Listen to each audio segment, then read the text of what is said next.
Hello, welcome to an overview of the UIC School Nurse Certificate Program, offered by the College of Nursing at the University of Illinois at Chicago. I'm Dr. Kathy Youngkitis. I'm the director of the School Nurse Certificate Program and a clinical assistant professor for the college. I'd like to introduce you to the rest of my colleagues. Dr. Martha Derby Bergren, who is also the Director of Advanced Population Health and Health Systems Leadership and Informatics at the college, but is a school nurse and an instructor in our coursework. Along with us is Eileen Moss, who's a clinical instructor, Marianne Wazlowski, who's also a clinical instructor, Dr. Robin Adair Shannon, clinical assistant professor, Dr. Virginia Rising, and Dr. Angela Lepkowski. As you can see who each of us is, our titles, and also our email addresses should you wish to reach out to one of us. So why the School Nurse Certificate Program? Well, most people come because they want to expand their knowledge of school nursing and how to support student health and their school community. It does help prepare for national certification, and for those nurses in the state of Illinois, it will provide you with the education and set you up to take the examinations to become a professional educator licensed school nurse in Illinois. It's parallel here in Illinois with our teacher licensure program, and you might have heard this called the Type 73 certificate in the past, but back about 5 years ago, the State Board of Illinois, the State Board of Education here in Illinois, decided that we would move everyone from their certificate types to licensure. And so now you currently get a professional educator's license in school nursing if you're here in Illinois. And there are several of you who may be from out of state who will be able to use the certification from UIC towards your own state licensure. So, what's the benefit of coming to the UIC School Nurse Program? Well, we're all online and we're available wherever you are. For any registered nurse with a bachelor's degree who's interested in learning more about school nursing. One unique thing is that we offer a certificate from the University of Illinois, as well as the opportunity for Illinois nurses to become Illinois State Board of Education licensed. Our program is flexible, and we designed it knowing that most nurses who are completing our program are working at least part-time, but have other life responsibilities as well. So we invite anyone working in any nursing environment to join the program. The program itself was begun in 1986 and went online in 1998. Now we've come a long way since 1998, but we're very proud that we were at the forefront of providing online education. The program itself is developed along the National School Nurse Standards and Guidelines and is 10 credits in length. So it's 3 courses for a total of 10 graduate credit hours. Most nurses will complete the coursework in 2 semesters, but you can take a 3rd semester if you need to spread out the timing of the courses. And we do start in both fall and spring semesters, so the very end of August or the beginning of January. Let's review the requirements for the course. An RN licensed nurse with a Bachelor's of Science degree is the generally preferred applicant. However, if you have an RN with a bachelor's degree from in another field, you're certainly welcome to apply, and it's quite acceptable. The issue becomes that you may or may not have some of the coursework that's required to be a successful school nurse and to gain entry into the program. So the 3 courses listed here, health assessment, concepts and processes in contemporary nursing, and population-focused nursing are the 3 courses that typically someone who does not have a BSN would not have on their transcripts. So we can arrange for you to take those classes if you want to apply. If you have an RN with a bachelor's in another field, what we'll do is we'll review your transcripts and determine if you've had any of the classes listed here, and if not, we'll help arrange for you to take those classes through our RN to BSN program, which is an online program as well. What would happen is you would apply, you'd be accepted with the contingent on you taking the coursework. Once you take the coursework, you then go into the school nurse coursework. For most people, that usually ends up being either 1 semester delay or 2 semester delay in order to go into the school nurse coursework. It really just depends. In addition to the BSN or bachelor's degree, you have to have an active RN license, as I mentioned. We will need a copy of all of your college transcripts. That's because we have to vet you to make sure that you've had all of the coursework that's required. And sometimes people start off at one school, go to another school, go to a community college, take a couple of courses. But we need you to upload those transcripts. They can be unofficial as long as we can see the name of the university and that type of thing on the transcripts. The recommended GPA is a 2.7 or greater, although we will consider those who maybe many moons ago maybe didn't quite have that GPA, but as an adult learner, you're ready to take on the rigors of some graduate coursework. So don't let that be a deterrent as why not to enroll, but that is a general measure that we use. You will need one letter of recommendation, and that's a professional recommendation is preferred. It does not have to be in a school. If you work in a school and you have someone who you'd like to have write your letter of recommendation, that's wonderful. But there's oftentimes people from outside of school nursing who are wanting to apply, and we certainly welcome any professional letter. If for some reason maybe you haven't been working for a while and you don't have someone who you'd like to have recommend you, that's a professional recommendation. I would use someone maybe that you have volunteered with, the head of maybe a volunteer program, that type of thing, to provide that letter of recommendation. And then finally, if you're from Illinois or if you're expecting to become licensed in Illinois, so if you want the Illinois School Board of Education licensure or the PEL, there's one additional requirement. And that is what I call passing the entrance exam. Okay, so for Illinois applicants, or those who want to have that PEL, you have to pass one of the following exams. So it's either the test of academic proficiency, the ACT with writing, or the SAT with writing. So one of those 3 exams, I'm going to show you the scores that you need on those exams in just a second, but one of those you need to provide proof of having reached the quote-unquote passing scores on these exams. And the good news is once you have that score, they're good forever. So there's no expiration date in terms of, oh my gosh, I took it this year and I'm not going to apply for a while, or I took it 20 years ago. So let's look at the passing score.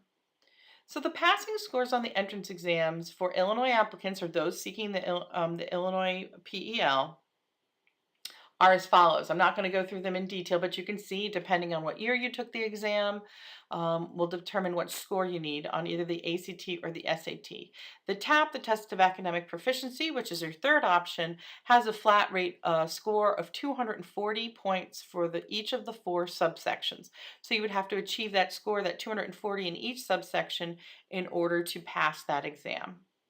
Now, many of you may have taken the ACT or the SAT in the past. If you took it in 2005 or later, there's a chance that you have a writing score incorporated with your ACT or SAT composite score. However, if you took it before 2005, you will not have a writing score.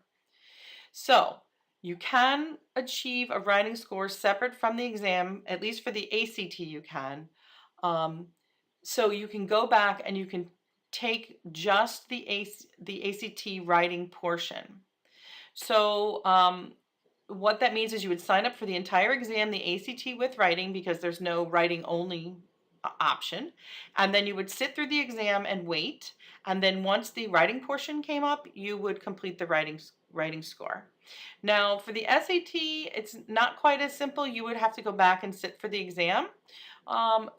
But those are your 2 options in terms of if you have an old score and you want, you just don't have an old composite score that meets the requirements, but you don't have the writing score. One new and interesting alternative is super scoring. So super scoring means that you can take your best sub-scores, and use the best scores from multiple exams to achieve the composite score. So say you don't have the overall passing composite score on one exam, you are allowed to go back and look at other exams or take the exam again and then match your best scores and put those together. One other thing I should mention is that in terms of the writing score, if you have an SAT composite score, you have to match it with an SAT writing score. ACT composite score has to be matched with an ACT. So you can't go back and take a different exam. It has to be both from the same exam. So we're going to go over this one more time. If you have the entrance exam score, a composite score of 22 on an ACT, you need only the writing. And if you need only the writing, you can register for the entire exam with the writing and then sit through the exam until the writing portion is available. We really encourage you to decide what test is best for you, but in our experience, we find that the ACT plus writing or the SAT is a better choice rather than the test of academic proficiency.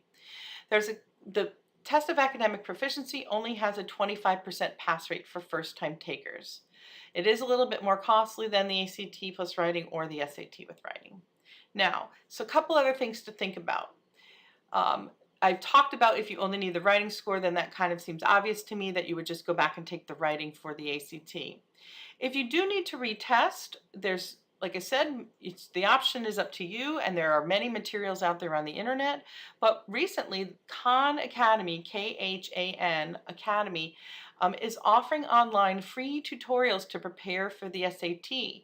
So it might be of interest to go ahead and look at that tutorial and determine if that is a better means for you to go back and take the examination.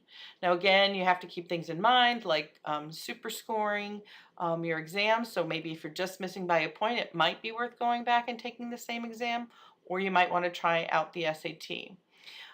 One final thought about this is that the TAP is offered every day, about 364, Monday through Saturday, all year round. The ACT and the SAT are only offered at very specific times during the year, 3 or 4 times in the spring, 3 or 4 times in the fall. And what happens is, and there's a couple of, one in June and one in July. But what happens is it takes about 6 to 8 weeks to get your scores back. Now we need your scores before the first day of class. So we don't need them in order for you to apply. You can apply without the score, and we will look at your application. If you meet all the other criteria but the test score, what we'll do is admit you conditionally. But the point being that is if you are going to take an exam, you need to be thinking about that 6 to 8 week window that we need the scores in. So for instance, the ACT is generally offered in December. That is too late if you want to start in the spring, which is the middle of January usually, and we would not have the scores back in time for a December exam. So please keep that in mind. When you're determining when you want to take the exam, please make sure you go out to these websites and look at the test dates. The other thing is, it's probably not a good idea to go in cold. You really do want to go ahead and at least take some practice exams just to get familiar with the exam. And I really strongly encourage you to take those practice exams, look to see where you might need a little bit more preparation, and then go ahead and prepare a bit more for the exam. So I think I've covered the admitting criteria pretty well. Let's just talk a little bit about the required school nurse coursework. So again, as I pointed out earlier, it's 3 courses. We call them 512, 513, and 514. Okay? Well, 512 is offered, 512, 513, and 514 are offered in both spring and fall. And the first 2 classes, NUSP 512 and 513, are offered in 8-week sessions. So you take them for 8 weeks, it's done, you go on to the next 8 weeks. So in one semester, you'll take 2 courses, but you'll take them one at a time. We find it's better for our students because they usually are working and managing other life things. And so taking 2 classes at once just doesn't seem to work very well. But let me tell you, it is a little bit of a brisk pace, so you do need to be prepared to put your head down and get to work once class starts. The first class will look at educational perspectives in terms of educational psychology and in terms of exceptional children, and we'll really dig into the school nurse's role in the IEP process.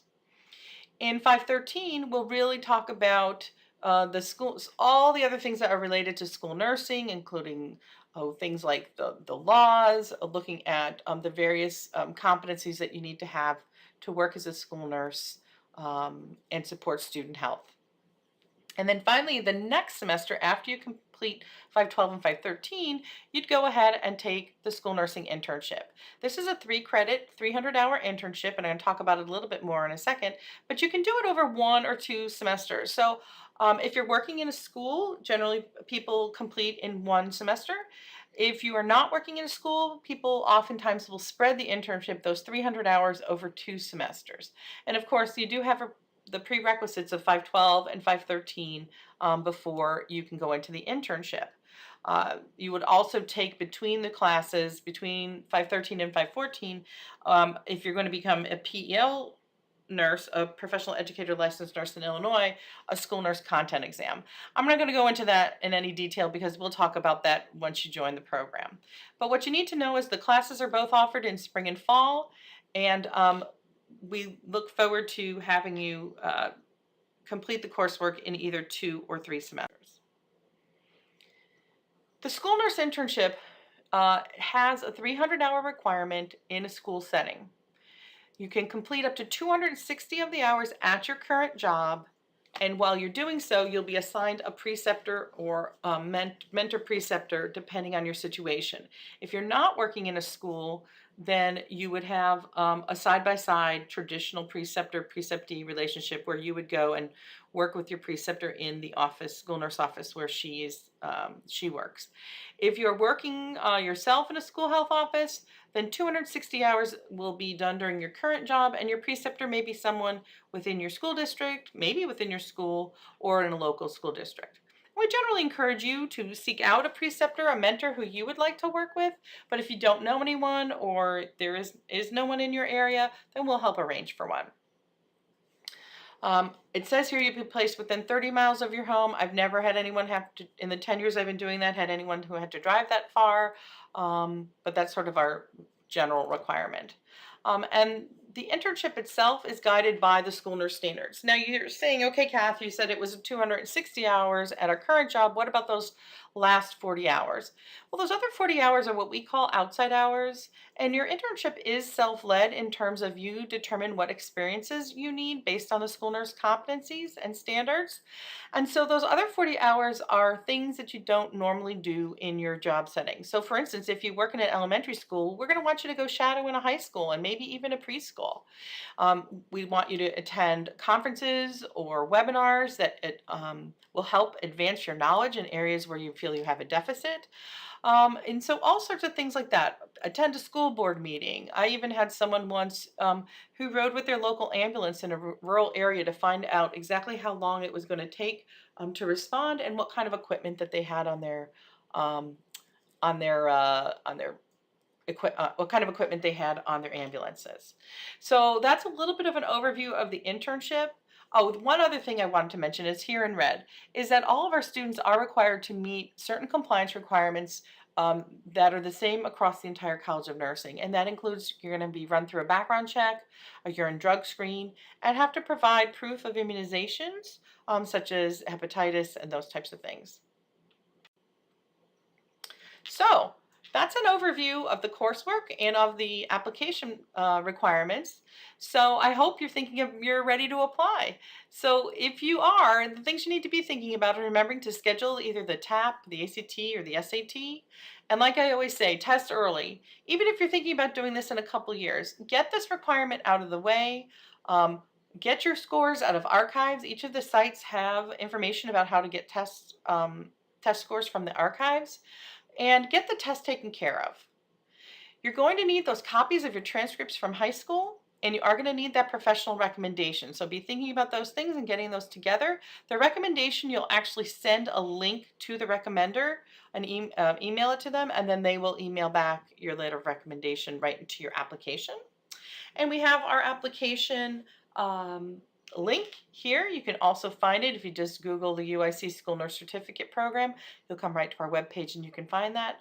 And as a reminder, our deadlines are November 15th if you want to start in the spring, and that means January. and July 15th if you want to start in the fall. And again, that's the end of August. People often ask me about program costs, and I explained that we have an e-tuition rate rather than a tuition range, which the rest of the university does. And then all students have to pay an IT library fee, which is $18, which you see here. So you can see our fee, our total cost is $811 per credit hour. So it's about $8,000 for the program. It's 10 credits. So that's $793 plus the 18 gives you the $811. There are a few scholarship options out there. If you're a CPS nurse, the Evelyn Kahn Scholarship, and then the Illinois Association of School Nurses and the National Association of School Nurses does offer their members scholarships. And then provided here the financial aid information. Certificate programs are not eligible for traditional financial aid, but our financial aid department will set up a payment plan with you if you wish, so you can check that information out on their website. What I will say in terms of paying for the costs of the program is that many nurses find that they will get a salary increase once they become certified or licensed. And so what happens is they need to put the money out in front so that they can have the long-term benefit of having a higher salary and better knowledge as they move forward through their career. So I just want to emphasize that test early, because it's never too early to take that entrance exam, and once you pass it, it's good forever. Our application deadlines, July 15th for fall application and November 15th for spring. And I encourage you to join our listserv if you wish. The email is here. Just send an email to listserv@uic.edu, and we'll send you, not too often, maybe once a month or so, an email just sending you a reminder about the program, but I won't badger you, I promise. Well, I'd like to thank you for listening, and I hope this has been informative. And I hope you review the rest of our website, which has even more information for you, or attend one of our information webinars. Thank you very much.